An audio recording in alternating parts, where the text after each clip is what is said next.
အားလုံးပဲမင်္ဂလာပါရှင်ကျမကတော့မြန်မာနိုင်ငံမှာစပီရိုလိုင်းနာစိမ်းပြာရည်ကိုရှာဖွေတွေ့ရှိခဲ့တဲ့ပေါမောက္ခဆရာကြီးဒေါက်တာမင်းသိန်းရဲ့သမီးဂျွန်စပီရိုလိုင်းနာမှာဒေါက်တာနုဝင်းဖြစ်ပါတယ်ကင်ဆာနဲ့ပတ်သက်ပြီးတော့ပေါ့နော်စပီရိုလိုင်းနာစိမ်းပြာရည်ကိုတောက်လို့ရသလားလို့မိခွန်းလေးတွေရှိပါတယ်ကျမတို့ရဲ့ frequently asked questions ပေါ့နော်ဒီခဏခဏမိခွန်းလေးထဲမှာလည်းကျမတို့တင်ထားပါတယ်အဲ့တော့တခုနဲ့အရင်ဖြည့်ပေးပါလို့ပြောလို့ရှိရင်စိမ်းပြာရည်ဟာ spirulina စိမ်းပြာရည်ပေါ့နော်ဒီကင်ဆာယောဂသမားတွေအတွက်ကိုအရင်ကောင်းပါတယ်အဓိကကင်ဆာယောဂတခုဖြစ်လာပြီဆိုရင်လေကျမတို့ပိန်ကျသွားမယ်ပေါ့နော်ပိန်ကျသွားတယ်ဆိုတာကြွက်သားတွေမရှိတော့ဘူးပေါ့အခါကျတော့ spirulina ကနော်ဒီ protein တွေပါတွေကိုတော်တော်များများပါတယ်လေအများဆုံးက protein ပဲပေါ့နော်အဟာရပြေဝဆိုတာပါတယ်တကြောင်မို့လို့ကင်ဆာယောဂသမားဟာနော်ဒီသူ့ရဲ့လက္ခဏာတွေရှိရနော်အများကြီးမပြောတော့ဘူးကျွန်မတာမန်လူတွေနားလည်နိုင်အနေထားနေပဲကျွန်မပြောမယ်နော်အဲ့တော့ကျွန်မရဲ့ဆရာကြီးများဆရာဝန်ဖြစ်ပြီးအဲ့လိုမျိုးပြောလာလို့ပြောလို့ရှင်ကျွန်မတောင်းပန်ပါတယ်ကျွန်မလူတိုင်းနားလည်နိုင်တဲ့ဘာသာစကားနဲ့ကျွန်မရွေးချယ်ပြီးကျွန်မပြောတာမဟုတ်လို့ပါနော်အမှန်ပိုင်းနဲ့ဖွင့်လို့ပြပါအဲ့တော့ပြောချင်တာကကျမတို့ကကင်ဆာယောဂတခုဖြစ်ပြီးဆိုလို့ရှိရင်လေသူကလူတကူတော့ပိန်ကျသွားတယ်နော်ကဟက်ဆီယာလို့ခေါ်တယ်နော်ဒါလုံးဝပိန်ကျသွားတာဘာဖြစ်လို့လဲဆိုတော့သူကင်ဆာဆဲတွေကနေပြီးတော့နော်ခန္ဓာကိုယ်တကူလုံးမှာရှိရဲ့တခြားနေရာတွေတတ်နိုင်တဲ့လောက်ပြန့်နေပေါ့နော်သူအစဖြစ်တဲ့နေရာမှာလည်းပြန့်နေပြီးရင်အစဖြစ်တဲ့နေရာမှာလည်းပွားတယ်ပေါ့နော်ပွားတယ်တခြားနေရာတွေလည်းပြန့်နေအဲ့တော့ early detection medical knowledge အနေနဲ့ကျွန်မတခုပြောချင်ပါတယ်6လတစ်ခါဒါမှမဟုတ်ရင်တစ်နှစ်တစ်ခါလောက်တော့အနည်းဆုံးကျမတို့မြန်မာနိုင်ငံမှာနိုင်ငံတော်အစိုးရကနေပြီးတော့လက်တလောပြည်သူတွေကိုကျန်းမာရေးဆေးစစ်မှုမပေးနိုင်သေးပါဘူးเนาะအဲ့ခါမှာဖြစ်နိုင်မယ်ဆိုလို့ရှိရင်ကိုယ့်ရဲ့နေတိုင်းရှာဖွေလို့ရတဲ့ပတ်စံတွေကနေပြီးနည်းလေးစုထားဖို့เนาะတစ်နှစ်တစ်ခါလောက်တော့เนาะအသက်40ကျော်50လောက်ဆိုလို့ရှိရင်စစ်တယ်ပါပြီကျမတို့ဆို50ကျော်ပြီဒါဆိုရင်ကျမတို့က6လတစ်ကြိမ်လောက်စစ်တယ်ပြီပေါ့เนาะအဲ့တော့ဒီမတက်နိုင်တဲ့လူတွေဆိုလို့ရှိရင်လေဒီကျမမကလိုဟာမျိုးတွေရှိရတဲ့လားအဲ့ဒါမျိုးတွေလောက်ပဲစစ်ပေါ့အများကြီးအကုန်လုံးအပြည့်စစ်မယ်ဆိုလို့ရှိရင်တော့ဟိုချစ်တီချစ်ချက်လိုက်လို့ရှိရင်လေဟိုချစ်တီချစ်ဆို left form မှာအကုန်လုံးဟိုချစ်တီချစ်ချစ်ပြီးအကုန်စစ်မယ်ဆိုလို့ရှိရင်တော့တက်နိုင်တော့ကောင်းတာပေါ့နော်မတက်နိုင်ဘူးဆိုတဲ့အခါကျရင်ကိုကြားစိတ်တွေအရင်များတယ်နော်အဲ့ခါကျတော့လုံးဝကိုယ့်အတွက်ပေါ့နော်ကင်ဆာယောဂဖြစ်ပြီဆိုရင်တိတာရဲ့ဟာမျိုးတွေပေါ့နော်အဲ့ဒါမျိုးလေးဟို lab တွေမှာတခွေခန်းတွေမှာမေးလို့ရတယ်နော်အဲ့ဒါမျိုးလေးတော့မဖြစ်မနေစစ်ဖို့အတွက်တင်းတင်းစာလေးကိုနည်းနည်းဖဲ့ပြီးတော့ပေါ့နော်သားသမီးတွေတကယ်လို့မိဘအသက်ကြီးမိဘတွေပေါ့နော်ရှိခဲ့တယ်ဆိုလို့ရှိရင်လည်းစစ်ပါနော်ကျမဟိုပြောရင်းနဲ့လေဟိုအဝေးတွေရောက်ပါမှာဆိုလို့နော်အဲ့ဒါဆိုပိန်ကျသွားတယ်ပေါ့ပိန်ကျသွားတယ်ဒါအတိတာဆိုဟာချက်ချင်းကြီးဟိုအရန်ဟိုတောက်တောက်တင်းတင်းခန္ဓာကိုယ်ကြီးကနေပြီးတော့ဒီပိန်ကျသွားတယ်ဆိုရင်အရန်ကြီးပိန်သွားတယ်ဆိုရင်တော့အဲ့ဒါတခုခုတော့ဖြစ်ပြီးသွားစစ်ပေါ့နော်နည်းနည်းပါးပါးပိန်တာလောက်ကတော့ပြဿနာမရှိဘူးလှတော့လှသေးတယ်နော်အဲ့တော့ခြားတော့ဒီလိုပိန်ကျသွားတယ်တခုပေါ့နော်နောက်တစ်ခုကကြတော့အစာစားတဲ့စားခြင်းစိတ် appetite လို့ခေါ်တာပေါ့နော် loss of appetite ဆိုတာအစာစားခြင်းစိတ်ကုန်ခန်းသွားတာဆိုတာယော့သွားတာပေါ့နော်လုံးဝမစားတော့မဟုတ်ဘူးမစားရင်မိုက်စားနော်အဲ့ခါကျတော့ဒီလိုအစာစားခြင်းစိတ်ယော့သွားတယ်ဒီလိုမျိုးမှဆိုလို့ရှိရင်ဒါထူးခြားတဲ့လက္ခဏာပေါ့နော်ဆိုတော့ကျမဒီနှစ်ခုနဲ့အရင်ပြောမယ်နော်အဲ့တော့ဒါသိတာရဲ့ဟာပေါ့နော်နောက်ပြီးတော့တခါဆိုဒီမိနစ်နေ့တိုင်းကျမကစားပြီးရင်မနေ့ကျရင်ကိစ္စပြန်ရှင်းရတယ်မရှင်းဘူးဆိုလို့ရှိရင်ခန္ဓာကိုယ်ထဲမှာအဆင်မပြေဘူးလေနော်ဆိုတော့အဲ့ဒီဆော့ bowel habit လို့ခေါ်တာပေါ့နော်ဒီဥမာကြီးနဲ့ဒီနောက်ကအစာရည်နောက်ပိုင်းဖြစ်တဲ့ဟာတွေကြာလို့ရှိရင်သူကမနေ့မှလေကတော့နော်ဝန်းသွားတဲ့ပုံစံကြီးပြောင်းသွားတယ်နော်အဲ့လိုမျိုးလေးတွေဖြစ်လာတယ်အဲ့တော့ညစ်ပတ်တယ်လို့တော့မထင်ပါနဲ့နော်ဟိုပြောရင်ဟိုရောက်တူရောက်ဖြစ်တယ်လို့လည်းမထင်ပါနဲ့ဆရာဝန်ကြီးကတခုခုကိုပြောပြီးဆိုတအားကိုရှင်းပြချင်တယ်နော်အဲ့ခါကျတော့ဒီဟိုပါပေါ့မွန်းသွားတဲ့အခါဘယ်လိုပြောင်းသွားလဲဆိုရင်လေကတော့နော်မွန်းသွားလို့ရှိရင်လေ form 2ပေါ့ form 2ဆိုတာလေဝန်းကိုဒီလိုမျိုးမြင်ရမယ်အဲ့လိုကြေမွနေတဲ့တေးသေးလေးတွေဆိုရင်ဟိုဝင်ပြတ်တဲ့အချိန်ကလွဲလို့ရှိရင်မကောင်းဘူးပေါ့နော်ပုံမှန်ဆို form 2ဖြစ်ရမယ်ပေါ့အဲ့ဒါဖြစ်ဖို့အတွက်က fiber တွေအများကြီးစားရမယ်ဒါကတော့နော်နောက်ပိုင်းစားလို့ရှိရင်တဖြည်းနဲ့ကျမဟိုပါလေကျမတို့ရဲ့ page မှာမောင်လေးဒေါက်တာချမ်းငိမ့်ကျော်သူလည်းပြောပြပေးနေတယ်နော်အဲ့ခါကျတော့သူကများတော့သူက practice လုပ်နေတယ်လို့ဆိုတော့သူကများပြောလိမ့်မယ်နော်ကျမအခုပြောပြချင်တဲ့ဟာလေးကင်ဆာဘာလို့ပြောပြချင်တာလဲ ဖေဖေကကင်ဆာဖြစ်ခဲ့တာသိလားနော်အဲ့ဒီကိစ္စကိုပဲဥဆိုင်ပြီးပြောလိုက်ရအောင်အလေးပေးပြီးပြောမယ်ဆိုရင်ဖေဖေကလေကင်ဆာကိုလေကျမဒုတိယမြောက်ပေါင်းလေး6လရှိတဲ့အချိန်မှာဖေဖေကကင်ဆာဖြစ်ခဲ့တယ်ဒီလားအဲ့လိုဖြစ်တဲ့အချိန်မှာဖေဖေကလုံးဝလေသူကပထမမထင်ရဘူးပေါ့နော်ဒီပေါင်မိုးဆိုတာဒီရင်းမှာမဟုတ်ဘူးဒီပေါင်ရဲ့အတွင်းသားအနေနဲ့ရမှာကျမတို့ရဲ့ lymphatic system ဆိုတာလေခန္ဓာကိုယ်မှာအဲ့လိုမျိုးဟိုပါပေါ့ဒီအပြင်ကနေပြီးတော့နော်ယောဂတွေဝင်လာလို့ရှိရင်သူကခုခံတဲ့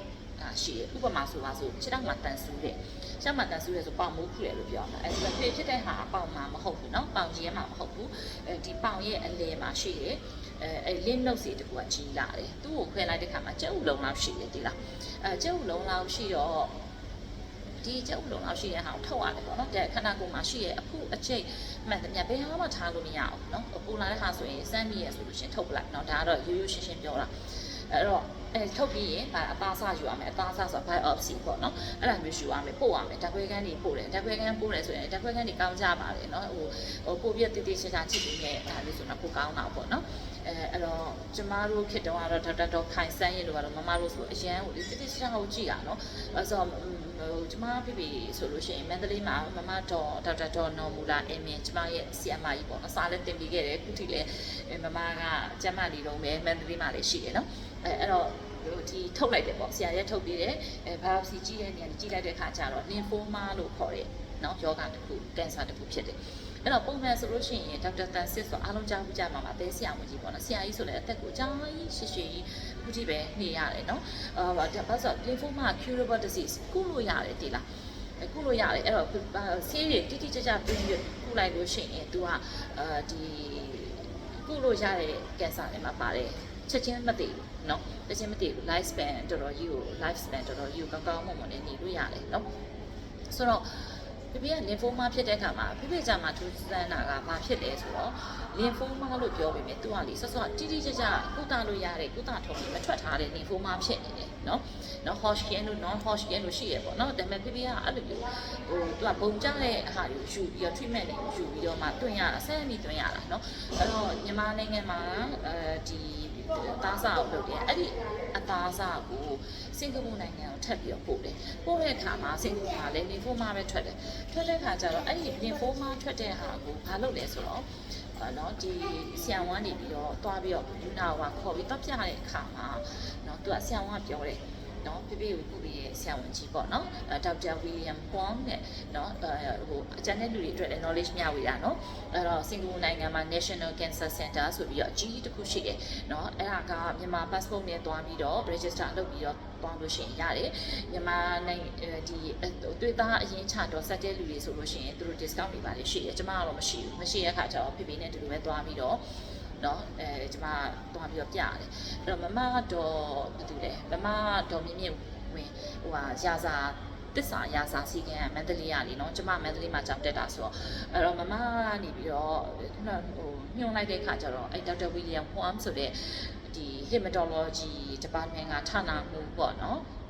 အဲ့တော့သူကနေပြီးတော့သူ့စီကိုကျွန်တော်တို့ကတွားပြီးတော့ပြပြနေပြတဲ့အခါဘာဖြစ်လဲဆိုတော့သူကပြောတယ်ဒီလား6လဒါမှမဟုတ်ရင် maximum 2နှစ်လို့ပြောတယ်เนาะအဲ့လောက်တော့အသက်ရှိတယ်ဒါပေမဲ့ဟိုတယောက်နဲ့တယောက်တော့မတူဘူးပေါ့နော်ဆိုတော့ဖေဖေကလေအဲ့မှာလေသူကလေသူ့ရဲ့ဒီ spirulina ကိုတော့ရှောက်တောက်တာဒီလား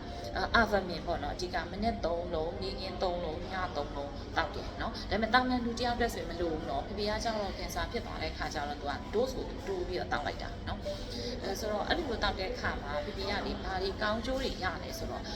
့သူ့ရဲ့အာဟာရပြည့်စုံစွာရတယ်เนาะဒီအာဟာရတွေအားလုံးပြည့်စုံစွာရတဲ့အပြင်ကိုဘာထက်ရလဲဆိုတော့ဖေဖေက loss of appetite လို့ခေါ်တယ်စားခြင်းတောက်ခြင်းစိတ်ပြတ်တဲ့ဟာတွေမဖြစ်ဘူးအဲ့တော့ဖေဖေကဘာလို့မဖြစ်လဲဆိုတော့လ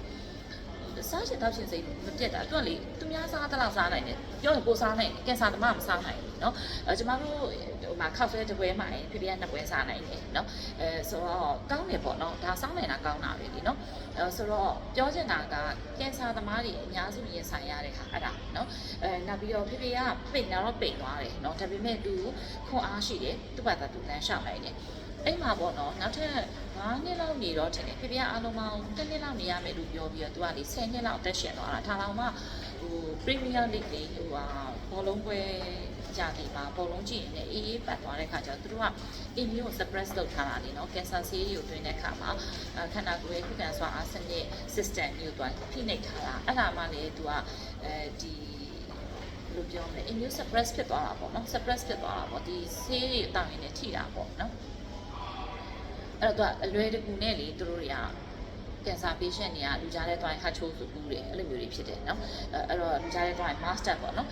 ထားပါတော့အဲ့ဒီမှာဖေဖေကဘာသွားဖြစ်လဲဆိုတော့ဒီcancer နဲ့ပတ်သက်ပြီးတော့ဆေးသွင်းရတဲ့အခါမှာဖေဖေကဆေးကို8ကြိမ်သွင်းရတယ်ကီမိုသွင်းတဲ့လူတွေနော်သိလိမ့်မယ်8ကြိမ်ပုံမှန်ဆို6ကြိမ်ဖေဖေက8ကြိမ်သွင်းရတယ်အဲ့တော့အဲ့ဒီတစ်ချိန်နဲ့တစ်ချိန်ကြားထဲမှာလေဆေးသွင်းပြီဆိုရင်ကင်ဆာဖြစ်တဲ့လူတိုင်းပြဿနာလူတိုင်းတည်တယ်ဖြစ်ဖူးတဲ့လူတွေတို့မဟုတ်မိသားစုဝင်တွေအကုန်တည်တယ်သူကလေကင်ဆာဆေးကိုသွင်းလိုက်ပြီးတဲ့အချိန်မှာ RBC WBC ကောက်ပြီး CP ဆင့်ရတယ်ပေါ့အဲ့ဒါသူကအကုန်လုံးကျသွားတယ်ဘာလို့လဲဆိုတော့ကင်ဆာဆေးကိုသွင်းလိုက်တဲ့အချိန်မှာကင်ဆာဆဲတွေမဟုတ်ဘဲနဲ့ကောင်းတဲ့ခန္ဓာကိုယ်မှာရှိတဲ့ဆဲတွေပါထိခိုက်တာပေါ့နော်အဲ့ခါမှာသွေးပြူဥတွေသွေးနီဥတွေနောက်ပြီးတော့သွေးတိတ်တဲ့ဟို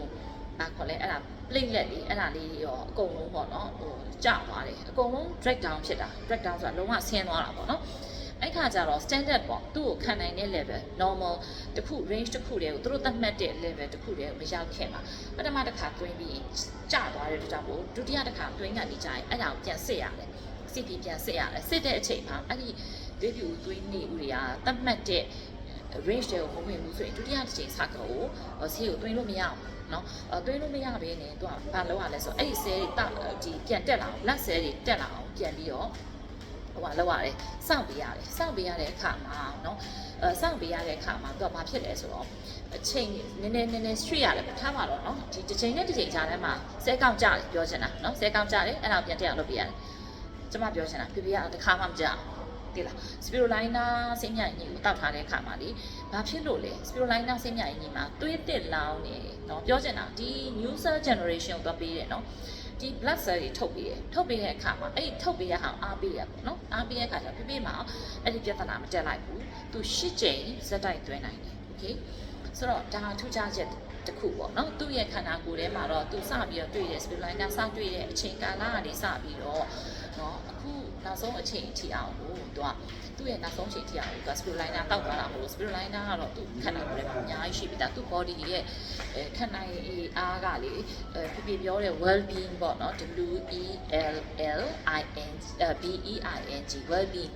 လူတယောက်နေလို့ထိုင်လို့ကောင်းတယ် spirulina ကဖာပေးတယ်ဆိုပြီးအဲ့တခေါ်မဲ့ပြောတာသိလားဟို well being ပေးရပေါ့ဘာလို့ဆိုလူတယောက်မှာနေလို့ထိုင်လို့ကောင်းတာလားတဲ့ကောင်းတာမရှိဘူးတဲ့နော်ကောင်းတာမရှိဘူးတဲ့အဲ့ဒါကြောင့်မလို့well being ကိုပေးရပေါ့ပြောချင်တာဖေဖေကအဲ့လိုမျိုးတောက်ပြီးတော့လေကင်ဆာယောဂါကြီးကိုလေကြံ့ကြံ့ခံပြီးရင်ဆိုင်သွားလိုက်တာ Premier League နဲ့တွေ့တဲ့ခါကျမှပဲသူကဘောလုံးပွဲဆိုတော့မက်ဒလီကလည်းဆောင်းတွင်ကြီးချမ်းတယ်သိလားချမ်းတော့ဖေဖေကိုစူးစမ်းကြပါလေဆရာဝန်တွေကလေကျမဆရာမတွေစူးစမ်းပေးကြတယ်ဒါပေမဲ့ဖေဖေတတိပြန်လည်လာတယ်မောင်လေးနဲ့တွေ့ရတယ်ဒါပေမဲ့သူဆုံးပါသွားတယ်ပေါ့နော်ဒါပေမဲ့ပြောချင်တာကဖေကပြောတယ်အသက်60ကျော်ပြီဆိုလို့ရှိရင်လည်းအကုန်လုံးလုပ်လို့ရတယ်မကြောက်တော့ဘူးတဲ့အသက်လားအသက်60ကျော်တဲ့လူတွေကိုမြောက်ပေးရမှာမဟုတ်ဘူးเนาะဖေကပြောတယ်အသက်60ကျော်ရင်အကုန်လုံးရဲသွားပြီရဲ့ဘဝမှာနေလို့ကောင်းတယ်ကောင်းသွားပြီပေါ့เนาะဒါပေမဲ့ဖေကသူ့အဖေနေတလောက်တက်ကိုနေကျင်တယ်ဆိုဖိုးက82နှစ်မှာဆုံးတာဒါပေမဲ့ဖေဖေက84နှစ်မှာဆုံးတာပေါ့နော်သူအဖေနေတဲ့သူဖြစ်ချင်တဲ့ဆန္ဒလေးတော့ဖြစ်သွားတယ်ပေါ့ဒါပေမဲ့ကျမထင်တယ်ဒီ Premier League များမကြည့်ဖြစ်ဘူးဖေဖေမချမ်းဘူးအေးမပတ်ဘူး infection မဝင်ဘူးဆိုရင် infection ဆိုတာဒီဟိုပါပေါ့နော်သူအေးမိသွားတယ်ပေါ့အဲ့ဒါမျိုးမဖြစ်ဘူးဆိုပြန်ထပ်ပြီးတော့10နှစ်ကျော်တော့ထပ်ရှည်အောင်မလားမသိဘူးနော်ပြောချင်တာ spirulina ကိုလေကျမ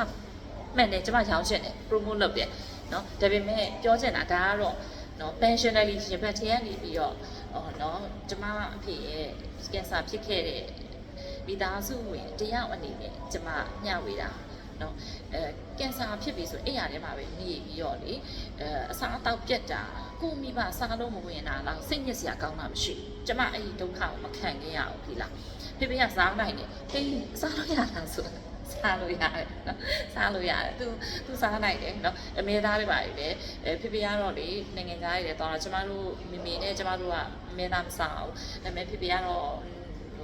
အရင်ကတည်းကသူကပါရဂူခွဲတွေပါနိုင်ငံသားမှာအကြားအိနေရတဲ့ခါကျတော့ဖေဖေတည်တဲ့အထိအ မင်းသားစားတယ်အမင်းသားဒီ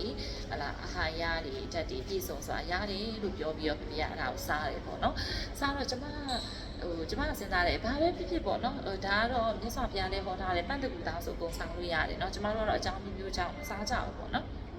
ဒါကတော့ကိုယ်ယုံကြည်ချက်နဲ့ကိုပေါ့နော်ဒါပေမဲ့ပြောချင်တာအဓိကကင်ဆာသမားအစားအသောက်ပြတ်တယ်ဖေဖေမပြတ်ဘူးကင်ဆာသမားအတိုင်းအတာတစ်ခုမှတေးရမယ်ဖေဖေကိုလည်း2 နှစ်လောက်ထိပဲခံမယ်လို့ပြောခဲ့တယ်ဖေဖေ10 နှစ်နေသွားတယ်နော်ကျမတို့ John Spirulina ထုတ်တဲ့ Spirulina မှာမဟုတ်ဘူးနော်ကမ္ဘာပေါ်မှာရှိတဲ့တန့်ရှင်းစွာထုတ်ထားတဲ့ GMP HACCP standard တွေနဲ့အတူထုတ်ထားတဲ့နော်တန့်ရှင်းစွာထုတ်ထားတဲ့ Spirulina ဆိုရင်အကုန်လုံးတောက်လို့ရတယ်နော်အဲ့တော့ John Spirulina ရဲ့ recommendation ကိုပြောပါလို့ပြောရင်ဒီနေ့ကိုကျန်းမာနေတဲ့လူတွေကကျမတို့ခန္ဓာကိုယ်လောက်ဆိုလို့ရှိရင်ပေါင်120 30ပေါ့နော်ကျမအရင်9 ปี 9 လက်မလောက်ပေါ့ဆိုတဲ့အဲ့လောက်ဆိုလို့ရှိရင်သူက Avamyn နှလုံးဒါပဲတောက်လိုက်ရတယ်သို့မဟုတ်ညဘက်ကျမတို့ကဟိုညနေအောင်လှုပ်ကြတယ်လေနော်လှုပ်ကြတယ်အဲ့ဒီအခါမှာအဲ့ဒီညနေအောင်အလုပ်လုပ်ကြတဲ့လူတွေဖြစ်တာမို့လို့ sorry နော်ပြင်မာဆောင် public area မှာဖြစ်နေတယ်လေအဲ့ဘယ်လိုပဲဖြစ်ဖြစ်စားလို့တောက်လို့ကောင်းနေဆိုရင်เนาะအားလုံးကောင်းပါလေအဲ့တော့ John Spirulina ချစ်သူတွေအားလုံးလည်းကျမဒီနေ့ပေးခြင်းတဲ့ information တွေက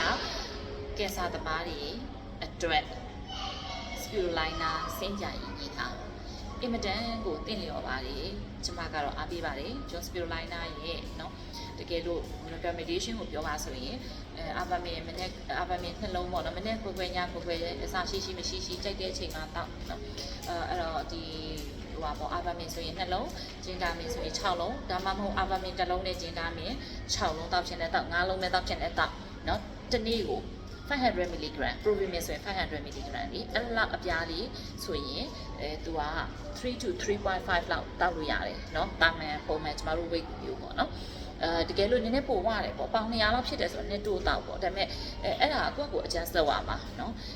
အားကစားသမားတွေဆိုရင်တနေ့ကို10 mg Provimyn ဆိုင်နဲ့ပြောမယ်ဆိုရင်500 mg 120အထိတနေ့ကိုတောက်လို့ရတယ်เนาะနောက်ပြီးတော့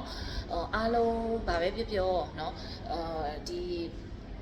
ကျမတခု The Art of Spirulina ဆိုကျမပြန်လဲတင်ပေးထားတယ်เนาะကျမတို့ page ကပြန်တင်ပေးထားတယ်เนาะအဲ့တော့အဲ့ဒီအားလေးဆိုလို့ရှိရင်လည်းအရင်ကောင်းတယ်เนาะကြိုက်တယ်လို့တောက်ကျမကတော့အဲ့လိုတောက်တာအောင်เนาะကိုယ့်ပစ္စည်းကိုမလို့ကိုတောက်တာမဟုတ်ဘူးတမျိုးထဲမှာအကုန်မရနိုင်เนาะတမျိုးထဲမှာအကုန်မရနိုင်တော့ကျမကလိုက်ဆောင်လို့အပြင်မှာသွားလို့เนาะစားချက်ချင်းမရဘူးအစီအဝေးခန့်မှလည်းရောက်တယ်ဆိုရင် Provimyn ကို9 ပြားလောက်တောက်ထားလိုက်တယ်ပိုက်စားတယ်ဘိုက်အောက်နဲ့ဘိုက်နာလည်းမဖြစ်ဘူးပေါ့နော်ဒါမှမဟုတ်လည်း Avamyn ကိုကျမတို့ကမနေ့နှလုံးဒါမှမဟုတ်လည်း Avamyn နေ့ချင်းကပဲပေါင်းပြီးတော့ညကြမှာပဲတောက်ချင်တောက်ကြိုက်တဲ့အချိန်တောက်ဒါပေမဲ့တခုပဲဆေးတွေကိုအာနိသင်ကောင်းစေခြင်းနဲ့ဆိုလို့ရှိရင်ဆေးဆိုတာ health supplement လို့ဟာမျိုးပေါ့နော်အာနိသင်ကောင်းစေခြင်းနဲ့ဆိုရင်antibiotics လိုမျိုးစီချိုဆေးပြီးမှသူ့အချိန်နဲ့သူတောင်းရတယ်เนาะကျမပြောချင်တာကအဟာရဖြစ်စေခြင်းနဲ့အတီးပဲဖြစ်ဖြစ်ဆေးပဲဖြစ်ဖြစ်เนาะအဟာရဖြစ်စေခြင်းနဲ့ဆိုရင်အစာနဲ့နည်းနည်းလေးတော့ချပြီးတော့တောက်ပေါ့เนาะဆိုတော့ဒါမှမဟုတ်လည်းစားပြီးတနားရီလောက်မှတောက်ပေါ့เนาะကျမတို့စိတ်မြိုင်ကြီးအတွက်ပြောမယ်ဆိုလို့ရှိရင်เนาะပိန်ကျင်တယ်ဆိုလို့ရှိရင်အစာမစားခင်တနားရီလောက်သို့မဟုတ်နာရီဝက်လောက်ချိုးတောက်ပေါ့เนาะတကယ်လို့ဝါကျင်တယ်เนาะSpirulina က digestion လည်းကောင်းတယ်အဲ့ဒါကြောင့်ဝါကျင်တဲ့လူတွေအားလုံးဒီနော် Spirulina စိတ်မြိုင်ကြီးကိုအစားစားပြီးရဲ့အချိန်မှာတောက်ပေါ့အဲ့ဒါ digestion အားကြီးကောင်းလာပြီးတော့အစားစားခြင်းစိတ်ကြီးများလာမယ်ပေါ့နော်ဒါပေမဲ့ overweight တော့ဖြစ်မခံနဲ့ခန္ဓာကိုယ်ရဲ့ဟိုကြမ်းမာเนาะဗလာမရှိဘူးဗလာရှိရဲ့ကြွက်သားတွေလေအဲ့ဒါသူ့ခန္ဓာကိုယ်သွားလို့လာဖို့ရဖို့ဆိုတာကြွက်သားလို့လေเนาะကျမတို့လှူရှားမှုတိုင်းမှာကြွက်သားလို့လားကြွက်သားတွေတိမ်သွားတယ်ပေါ့နော်သူတို့ပြင်စီးချိုသမားတွေပေါ့ကြွက်သားတွေတိမ်သွားတယ်ဆိုအဆင်မပြေဘူးအဲ့တော့အဲ့လိုလူမျိုးတွေအတွက်ကျမက Spirulina စိတ်မြိုင်ကြီးကိုဖြစ်နိုင်ရင်တော့ John Spirulina ကိုအားပေးကြပါရှင်ကျမဒေါက်တာနုနုပဲမှာ John Spirulina ချစ်သူများအားလုံး